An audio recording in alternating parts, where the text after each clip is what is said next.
domain. Section 19.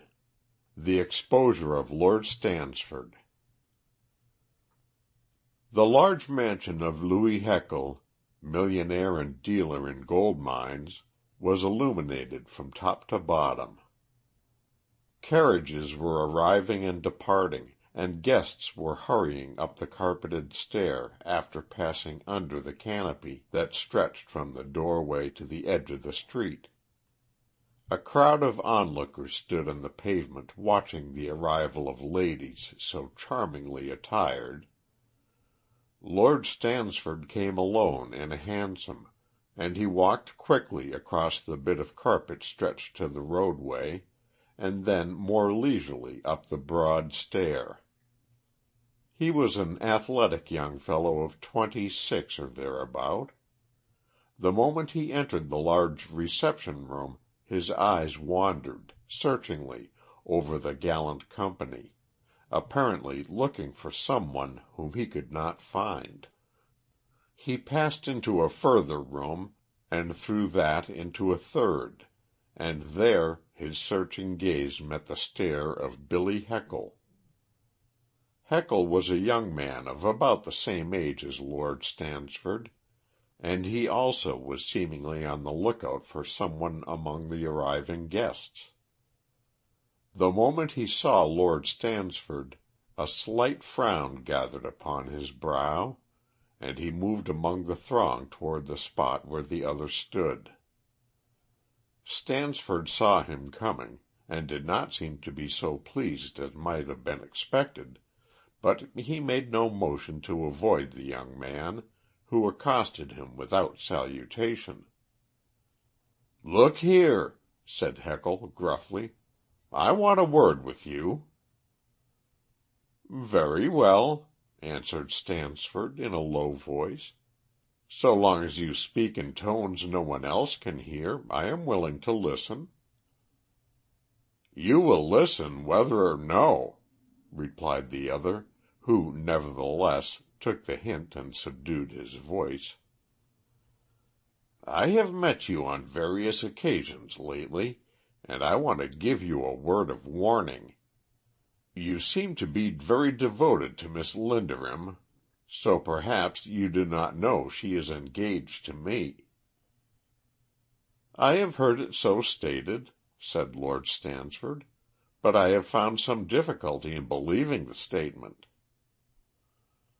"Now see here," cried the horsey young man, "I want none of your cheek, and I give you fair warning that if you pay any more attention to the young lady I shall expose you in public.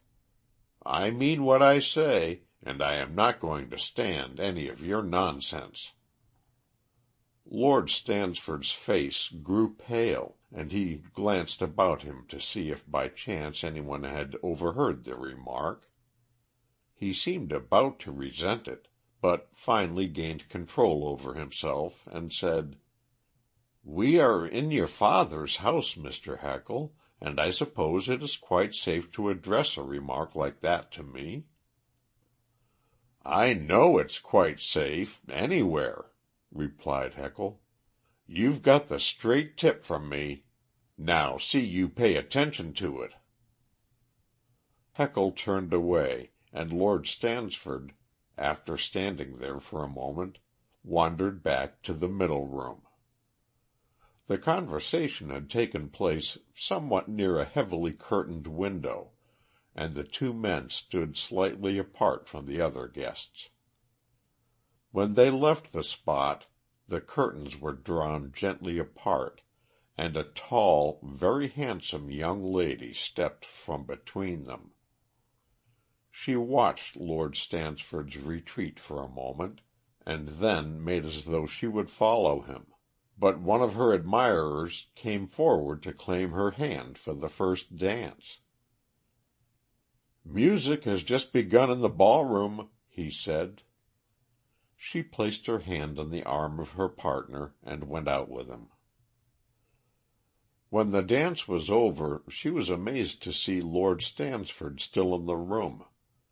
She had expected him to leave when the son of his host spoke so insultingly to him, but the young man had not departed. He appeared to be enjoying himself immensely, and danced through every dance with the utmost devotion, which rather put to shame many of the young men who lounged against the walls. Never once, however, did he come near Miss Linderham until the evening was well on, and then he passed her by accident. She touched him on the arm with her fan, and he looked round quickly. "Oh, how do you do, Miss Linderham?" he said. "Why have you ignored me all the evening?" she asked, looking at him with sparkling eyes. "I haven't ignored you," he replied, with some embarrassment. "I did not know you were here." "Oh, that is worse than ignoring," replied Miss Linderham, with a laugh. "But now that you do know I am here, I wish you to take me into the garden. It is becoming insufferably hot in here." "Yes," said the young man, getting red in the face. "It is warm." The girl could not help noticing his reluctance, but nevertheless she took his arm, and they passed through several rooms to the terrace, which faced the garden. Lord Stansford's anxious eyes again seemed to search the rooms through which they had passed, and again, on encountering those of Billy Heckle, Miss Linderham's escort shivered slightly as he passed on. The girl wondered what mystery was at the bottom of all this, and with feminine curiosity resolved to find out, even if she had to ask Lord Stansford himself. They sauntered along one of the walks until they reached a seat far from the house. The music floated out to them through the open windows, faint in the distance. Miss Linderham sat down and motioned Lord Stansford to sit beside her. "Now," she said, turning her handsome face full upon him, "why have you avoided me all the evening?" "I haven't avoided you," he said. "Tut, tut, you mustn't contradict a lady, you know. I want the reason, the real reason, and no excuses." Before the young man could reply, Billy Heckle, his face flushed with wine or anger, or perhaps both, strode down the path and confronted them. "I gave you your warning," he cried. Lord Stansford sprang to his feet. Miss Linderham arose also, and looked in some alarm from one young man to the other. "Stop a moment, Heckle. Don't say a word, and I will meet you where you like afterwards," hurriedly put in his lordship. "Afterwards is no good to me," answered Heckle. "I gave you the tip, and you haven't followed it." "I beg you to remember," said Stansford in a low voice with a tremor in it, "there is a lady present." Miss Linderham turned to go. "Stop a moment," cried Heckle. "Do you know who this man is?" Miss Linderham stopped, but did not answer. "I'll tell you who he is. He is a hired guest. My father pays 5 guineas for his presence here to-night, and every place you have met him he has been there on hire. That's the kind of man Lord Stansford is. I told you I should expose you. Now I am going to tell the others." Lord Stansford's face was as white as paper. His teeth were clinched, and taking one quick step forward, he smote Heckle fair between the 2 eyes and felled him to the ground. "You cur!" he cried. "Get up, or I shall kick you, and hate myself ever after for doing it." Young Heckle picked himself up, cursing under his breath. "I'll settle with you, my man," he cried. "I'll get a policeman. You'll spend the remainder of this night in the cells." "I shall do nothing of the sort," answered Lord Stansford, catching him by both wrists with an iron grasp. "Now pay attention to me, Billy Heckle. You feel my grip on your wrist. You felt my blow on your face, didn't you? Now you go into the house by whatever back entrance there is, go to your room, wash the blood off your face, and stay there. Otherwise, by God, I'll break both of your wrists as you stand here." And he gave the wrists a wrench that made the other wince, big and bulky as he was. "I promise," said Heckle. "Very well. See that you keep your promise." Young Heckle slunk away, and Lord Stansford turned to Miss Linderham, who stood looking on, speechless with horror and surprise. "What a brute you are!" she cried, her under lip quivering. "Yes," he replied quietly. "Most of us men are brutes when you take a little of the varnish off. Won't you sit down, Miss Linderham? There is no need now to reply to the question you asked me. The incident you have witnessed, and what you have heard, has been its answer." The young lady did not sit down. She stood looking at him, her eyes softening a trifle. "Is it true, then?" she cried. "Is what true?" "That you are here as a hired guest?" "Yes, it is true." "Then why did you knock him down, if it was the truth?" "Because he spoke the truth before you." "I hope, Lord Stansford, you don't mean to imply that I am in any way responsible for your ruffianism." "You are, and in more than one sense of the word. That young fellow threatened me when I came here tonight, knowing that I was his father's hired guest. I did not wish exposure, and so I avoided you. You spoke to me, and asked me to bring you out here. I came, knowing that if Heckle saw me he would carry out his threat. He has carried it out, and I have had the pleasure of knocking him down." Miss Linderham sank upon the seat, and once more motioned with her fan for him to take the place beside her. "Then you receive 5 guineas a night for appearing at the different places where I have met you?" "As a matter of fact," said Stansford, "I only get 2 guineas. I suppose the other 3, if such is the price paid, goes to my employers." "I thought Mr. Heckle was your employer tonight." "I mean to the company who let me out. If I make myself clear, Spink and Company, telephone 100-803. If you should ever want an eligible guest for any entertainment you give, and men are scarce, you have only to telephone them, and they will send me to you."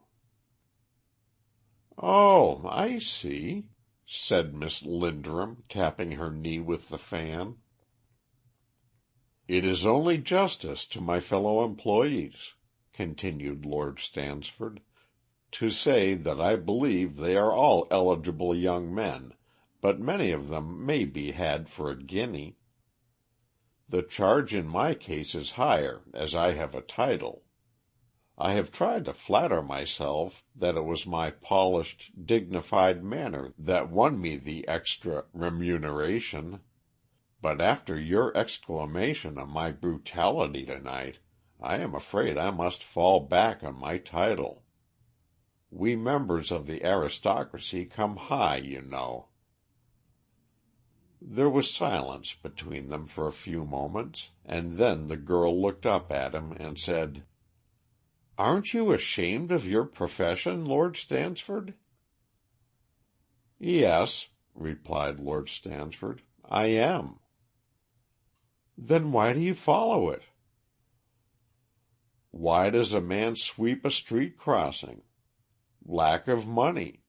One must have money, you know, to get along in this world, and I, alas, have none. I had a little once. I wanted to make it more, so gambled, and lost. I laid low for a couple of years, and saw none of my old acquaintances. But it was no use. There was nothing I could turn my hand to. This profession, as you call it, led me back into my old set again. It is true that many of the houses I frequented before my disaster overtook me do not hire guests. I am more in demand by the new rich, like Heckle here, who with his precious son does not know how to treat a guest, even when that guest is hired. But I should think, said Miss Linderham, that a man like you would go to South Africa or Australia, where there are great things to be done. I imagine, from the insight I have had into your character, you would make a good fighter.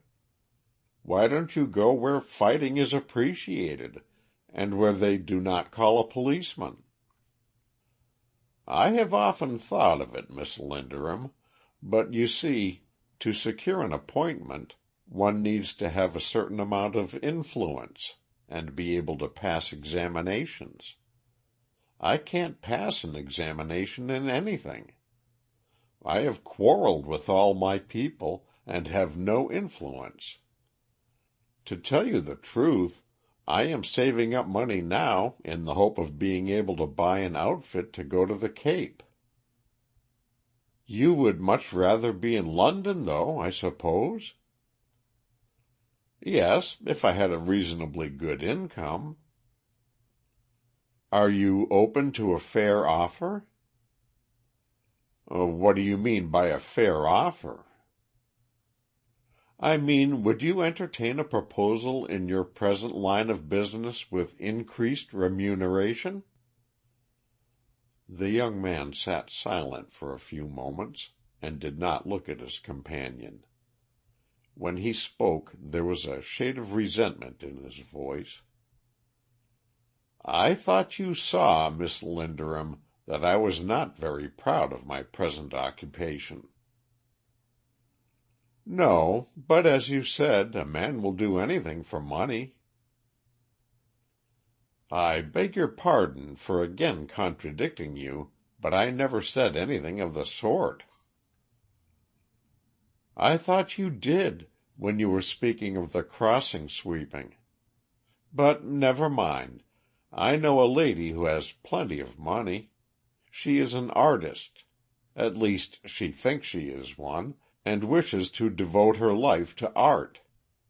She is continually pestered by offers of marriage, and she knows these offers come to her largely because of her money.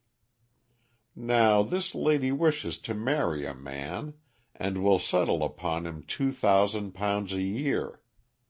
Would you be willing to accept that offer if I got you an introduction? It would depend very much on the lady, said Stansford. Oh, no, it wouldn't, for you would have nothing whatever to do with her, except that you would be her hired husband. She wants to devote herself to painting, not to you. Don't you understand? And so long as you did not trouble her, you could enjoy your £2,000 a year. You, perhaps, might have to appear at some of the receptions she would give, and I have no doubt she would add 5 guineas an evening for your presence. That would be an extra, you know. There was a long silence between them after Maggie Linderham ceased speaking. The young man kicked the gravel with his toes, and his eyes were bent upon the path before him. He is thinking it over, said Miss Linderham to herself.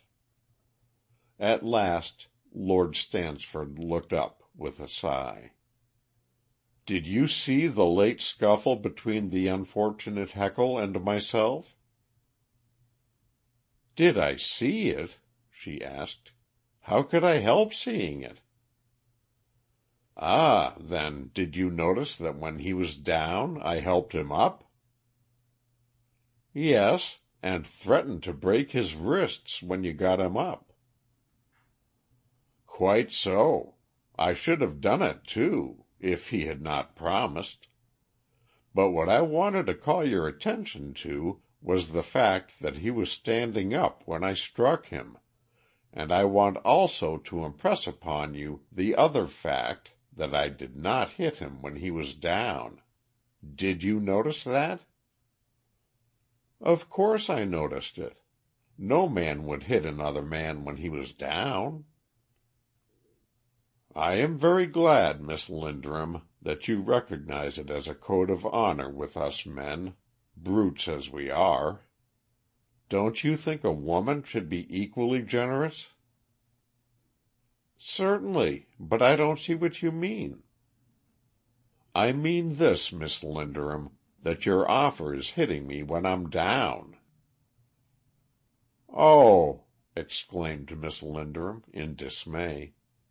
"I'm sure I beg your pardon. I did not look at it in that light." "Oh, it doesn't matter very much," said Stansford, rising.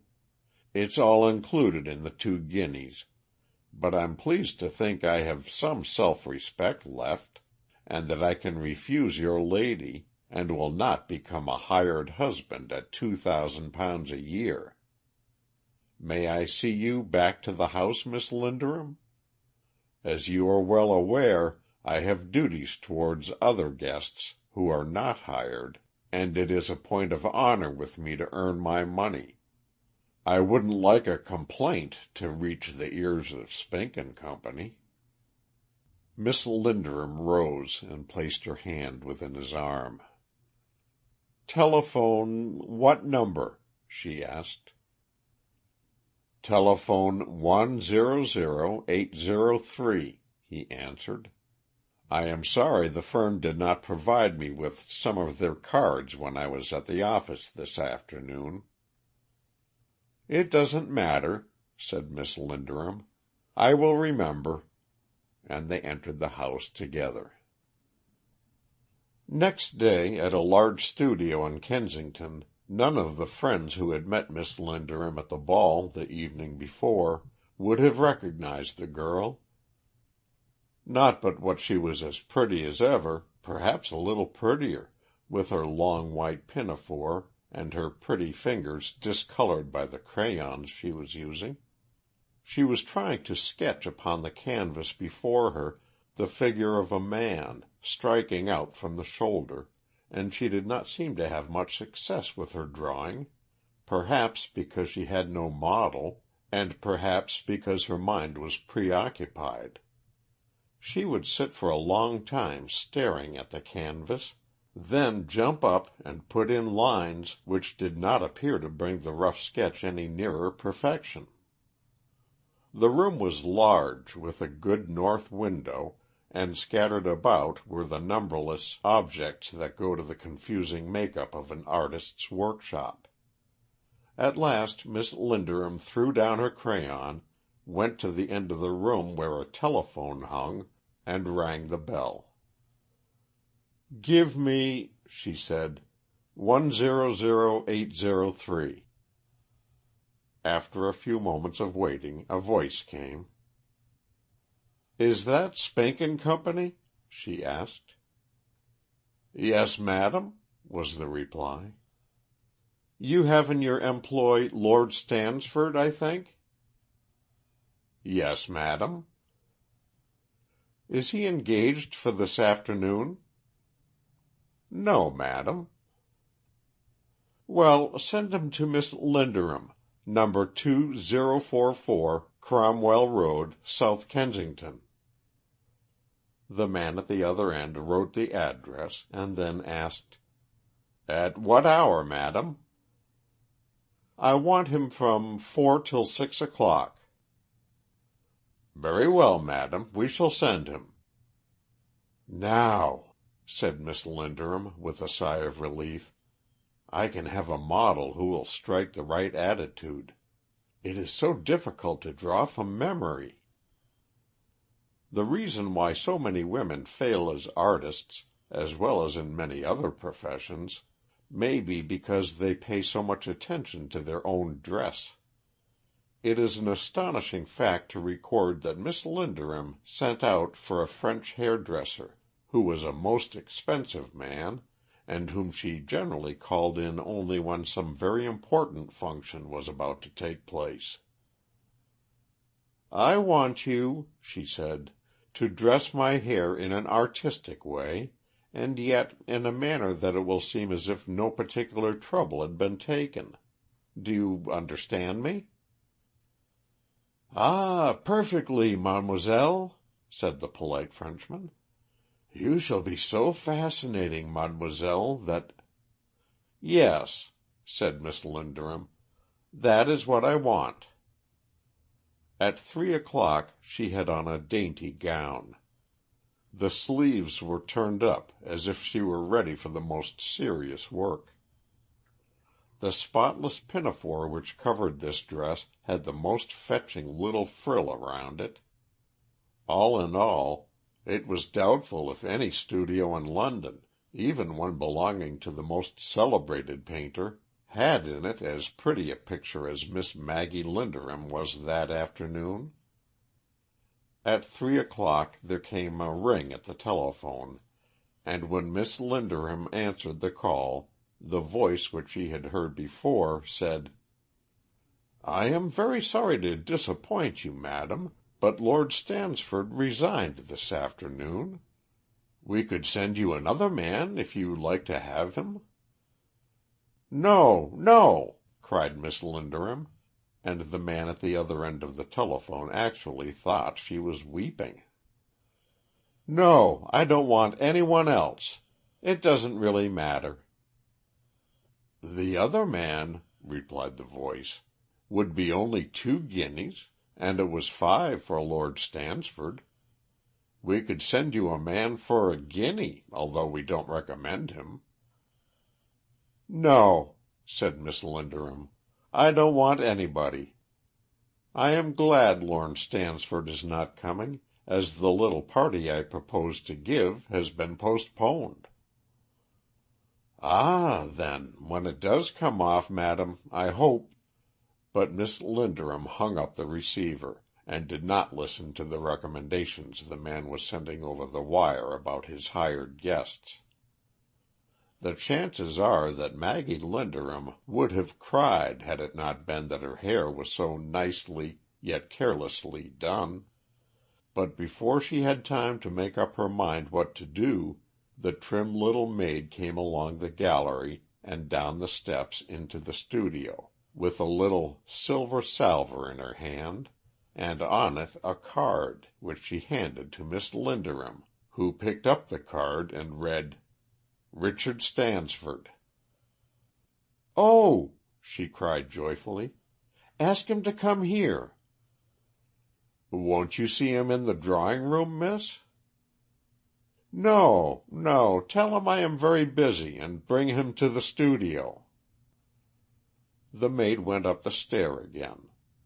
Miss Linderham, taking one long careful glance at herself, looking over her shoulder in the tall mirror, and not caring to touch her wealth of hair, picked up her crayon and began making the sketch of the striking man even worse than it was before.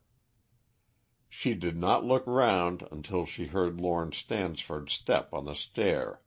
Then she gave an exclamation of surprise on seeing him.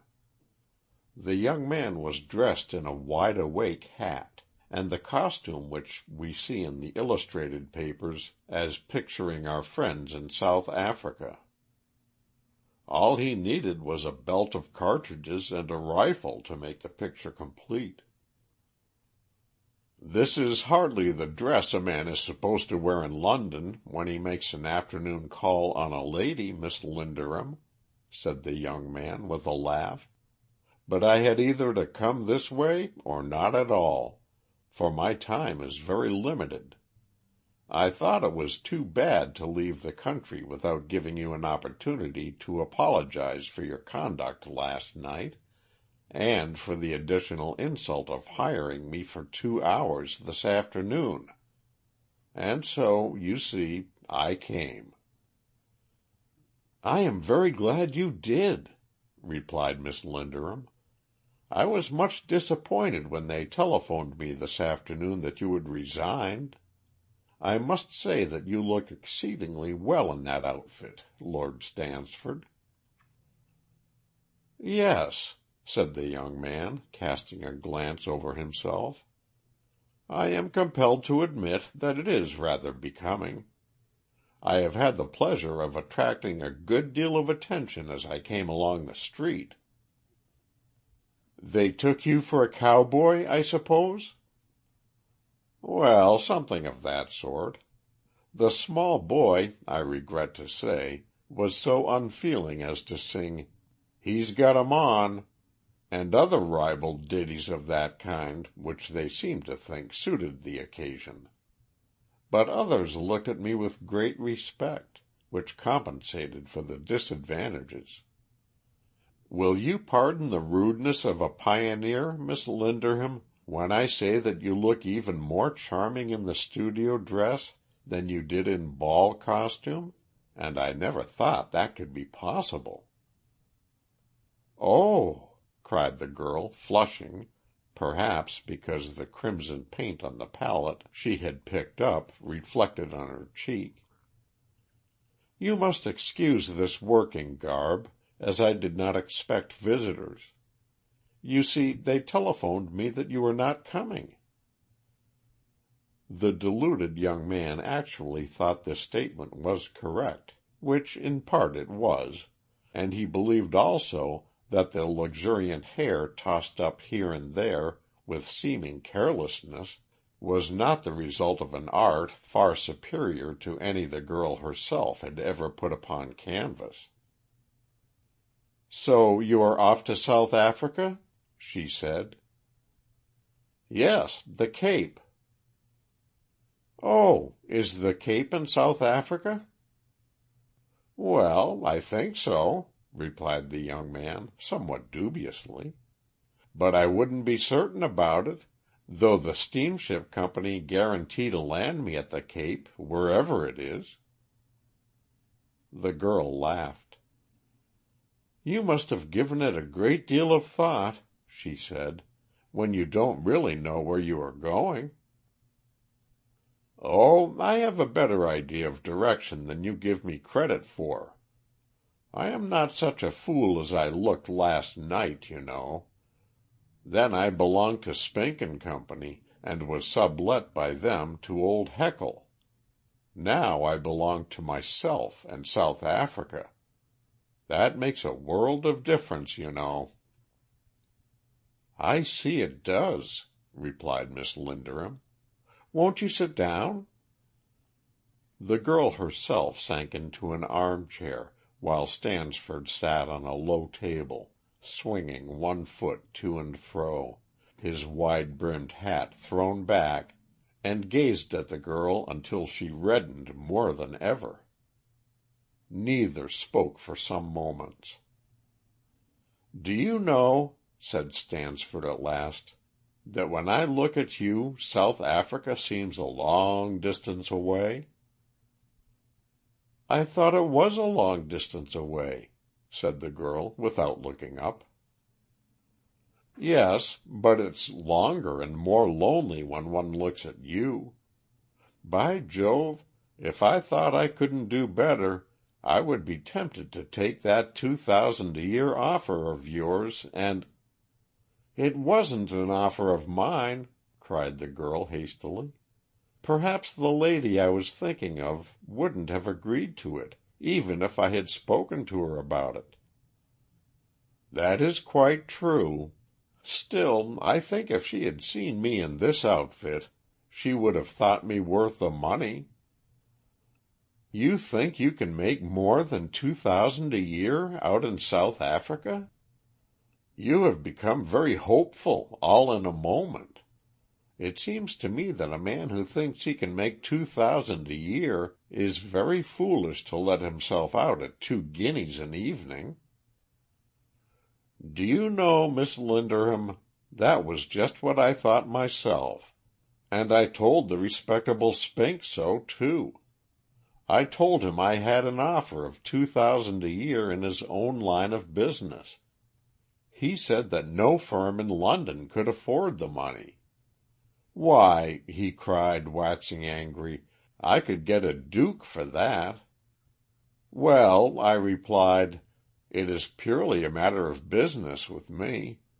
I was offered £2,000 a year as ornamental man by a most charming young lady, who has a studio in South Kensington, and who is herself, when dressed up as an artist, prettier than any picture that ever entered the Royal Academy. That's what I told Spink. The girl looked up at him, first with indignation in her eyes, and then with a smile hovering above her pretty lips. You said nothing of the sort, she answered, for you knew nothing about this studio at that time, so you see I am not going to emulate your dishonesty by pretending not to know you are referring to me. My dishonesty! Exclaimed the young man, with protest in his voice. I am the most honest, straightforward person alive, and I believe I would take your 2,000 a year offer if I didn't think I could do better. Where? In South Africa? No, in South Kensington. I think that when the lady learns how useful I could be around a studio, I could learn to wash brushes, sweep out the room, prepare canvases, light the fire, and how nicely I could hand around cups of tea when she had her at-homes and exhibited her pictures. When she realizes this and sees what a bargain she is getting, I feel almost certain she will not make any terms at all. The young man sprang from the table, and the girl rose from her chair, a look almost of alarm in her face. He caught her by the arms. What do you think, Miss Linderham? You know the lady. Don't you think she would refuse to have anything to do with a cad like Billy Heckle, rich as he is, and would prefer a humble, hard-working farmer from the Cape? The girl did not answer his question. Are you going to break my arms as you threatened to do his wrists last night? Maggie, he whispered in a low voice, with an intense ring in it, I am going to break nothing but my own heart if you refuse me. The girl looked up at him with a smile. I knew when you came in you weren't going to South Africa, Dick, was all she said, and he, taking advantage of her helplessness, kissed her. End of section 19.